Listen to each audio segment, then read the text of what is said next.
তো হ্যালো বন্ধুরা, তোমরা সবাই কেমন আছো? আশা করছি খুব ভালো আছো। সকাল সকাল বেরিয়ে পড়েছিলাম আজকে আমরা জোড়াসাঁকো ঠাকুরবাড়ির উদ্দেশ্যে। আমি আছি, আমার বান্ধবী সঞ্জনা আছে, ওদিকে মিষ্টি, আর এই যে আরেকজন আছে দেবা। তো আমরা 4 বন্ধু মিলে বেরিয়ে পড়েছিলাম জোড়াসাঁকো ঠাকুরবাড়ির উদ্দেশ্যে। তো ভিতরে প্রবেশ করলাম, অনেক ভিড়, পাশে অনুষ্ঠানও হচ্ছে, গানও বাজছে। বিভিন্ন জায়গা থেকে বিভিন্ন ধরনের মানুষ সেখানে ঘুরতে এসেছে। আর যেহেতু গ্রীষ্মকাল, গরম তো হবেই, তাও মানুষ এই গরমকে উপেক্ষা করে নিজেদের মতন করে ভালোবেসে ঘুরছে। সত্যি খুব ভালো লাগলো। যদিও এখানে ভিডিও করতে দেওয়া বারণ, তাও আমি ভিডিও করলাম।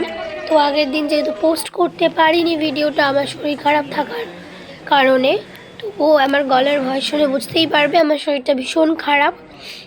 আমি তাও কথা বলছি।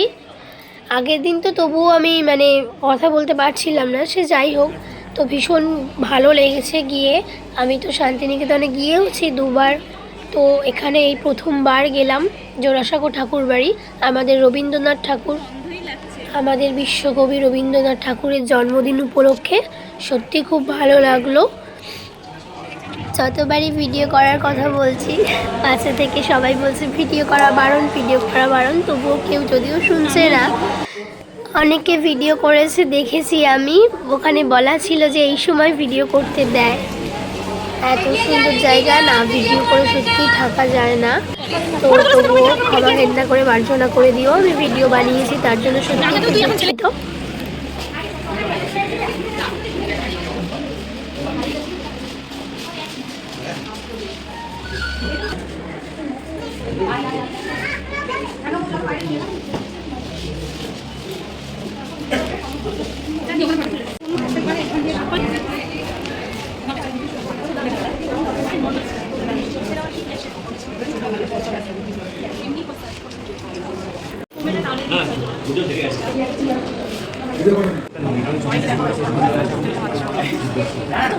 লাইভ থেকে দেবো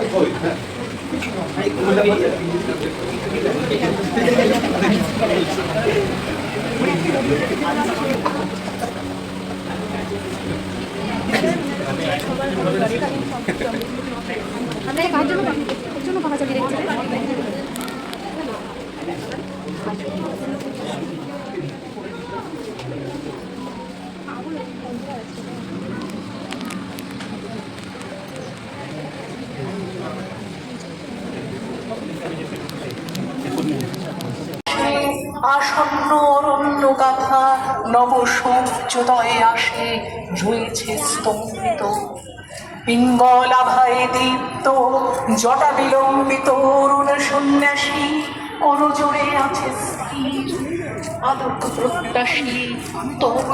তোমার মুখ দেখিয়াছি আমাদের বিশ্বকবি রবীন্দ্রনাথ ঠাকুরের জন্মদিন উপলক্ষে এই অবধি ভিডিওটা যতদূর করতে পেরেছি তোমাদের সামনে তুলে ধরলাম।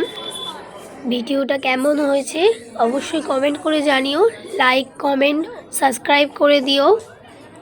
চ্যানেলটা আমার সাবস্ক্রাইব করে আমার পাশে থেকো। এরকম নতুন নতুন আরও অনেক ভিডিও নিয়ে আমি আসবো তোমাদের কাছে।